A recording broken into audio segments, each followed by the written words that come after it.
bit. So yeah, I would say that time management, knowing my worth, and just fostering those partnerships are three things that I've learned kind of across the board with the agency life, freelancing, corporate world. I love that. Well, I mean, that's some big stuff. So let's not gloss over it. So when it comes to like like you were just talking about like your time management, like let's start there. Like what have you done that's worked well? What have you done that hasn't worked? And like what are you doing now? Yeah. So I feel like I've tried across the board all the different hacks, all of the Mm, different types of platforms that people have used.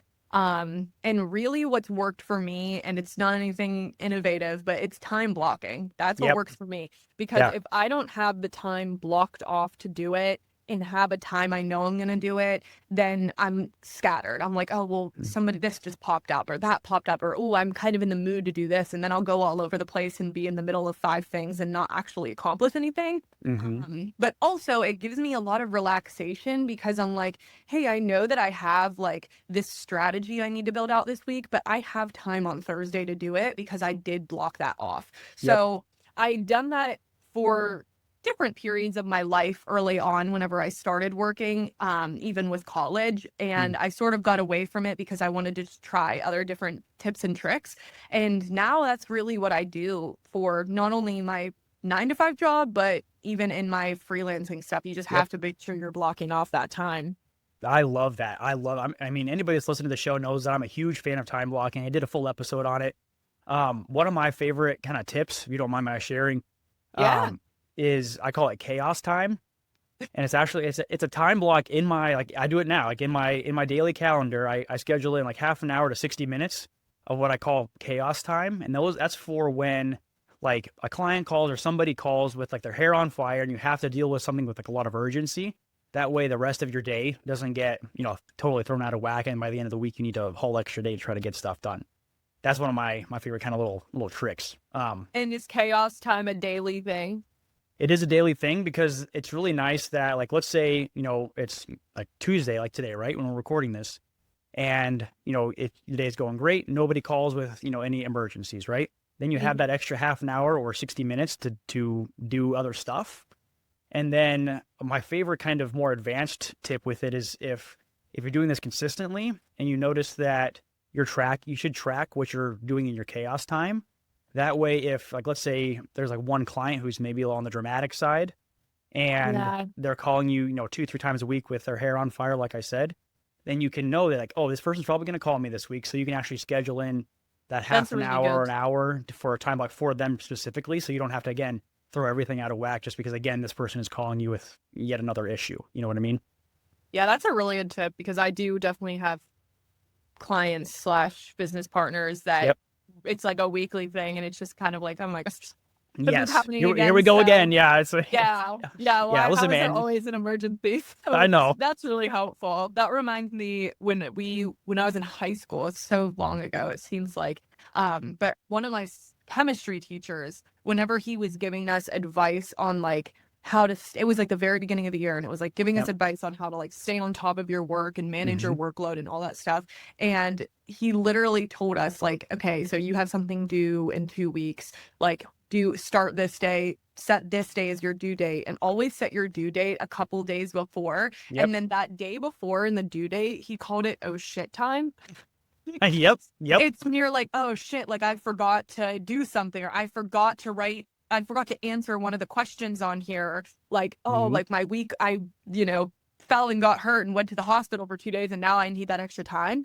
Yeah. And I've like lived by that now where I literally Yep. do that. And I even put it, I know this isn't, we're not talking about money here, but in my budget, I even Yeah. have like an oh shit slot Yep. for like Yep. not an No shit budget. I emergency love it. fund, but just like something came up and I totally forgot and I need to have that extra money. So I love Yes. that you said that because that just really reminded me of that. And I Well, remember when he said it, it so cracked I'm a us huge up. fan of that too. So I mean, personal finance is kind of one of my like secret passions because I think that financial Really? literacy will really determine like how well you are like in life in general. But all that to say that like Ramit Sethi, he's a finance guy who I followed his plan for a long time.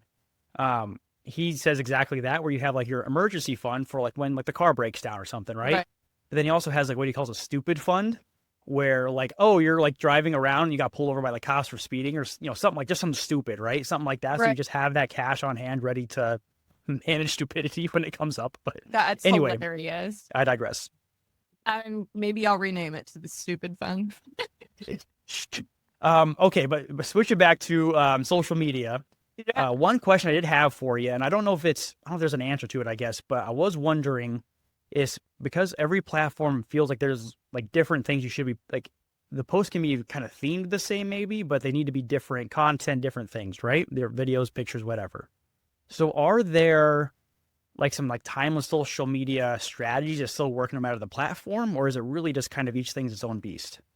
Yeah, so I think that posting, we've already talked about this, so we won't go into it too much, but I think if Yeah. you're doing some consistency, obviously that's going to be really helpful. Okay. But I also think that what you can do, this is like my number one tip I give to everybody when it comes to like, I don't know what to post, is what is your audience's frequently asked questions? What are they asking you all the time? Or if they were asking you questions, what are they? Because if you're creating content on that, you're not going to lose because you're providing value no matter what. And depending on the platform, you can turn that into a video or a carousel or a graphic or whatever it is. So for me, I always think like, okay, like what I can use my metrics now on social because I've grown a little bit of a following. But if you have nobody on there, just think of like, okay, if I was building a website, what are people going to ask me? And it doesn't necessarily need to be your prices. It's just like if you're a business consultant, do people ask you like, okay, what do you help me with? What's the output? What do I do?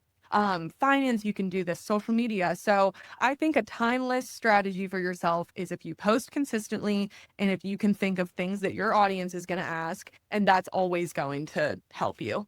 Yeah, I love that. So yeah, just always, I mean, this kind of comes down to like, and again, anybody that's listened to my content in any way knows that I'm a big fan of follow-up in the sales world. Yes. Where you're like, you're touching base with somebody. But I think the critical thing, which I think you're speaking to here, is following up with value, right? And a follow-up doesn't have to necessarily be like, oh, I called Alex again today to see if she wants to buy stuff. It's about like maybe emailing or putting stuff on social media or whatever, saying like, hey, this is like the questions I'm getting all the time, and putting that content out there for free. Is that what you're saying? Yes. I mean, that's what you have to do. It doesn't, and I think people get scared of doing that because they're like, oh, well, if I'm giving it away for free, why is someone going to like want to hire me? Yeah. They're going to want to hire you because they still don't want to do it. Yeah. Yes. And they're also not becoming an expert because you answered a few of their questions on social media. Like you have to show somebody that you're valuable if you want them to pay you to provide them value. So yeah, I mean, I think just taking those things that people are asking you already or even in conversation. I do that a lot. Like, and I'll probably do it from this podcast too. Like whenever I'm talking to somebody about social media or life and it makes a really good video topic, I'm like, I'm going to make a video on that and share that or post something about it because it's really great and it's really valuable. So yeah, I think if you're, like you said, doing some email follow-ups, phone follow-ups, and something valuable comes out of that conversation, use that in your content for sure. Yeah. And share it out. I'm like, I don't know. I feel like the world's kind of changed. I mean, obviously since social media stuff, like we all are very connected now, but like you have to really drive home your own value. And the way that you do that is by providing value for free.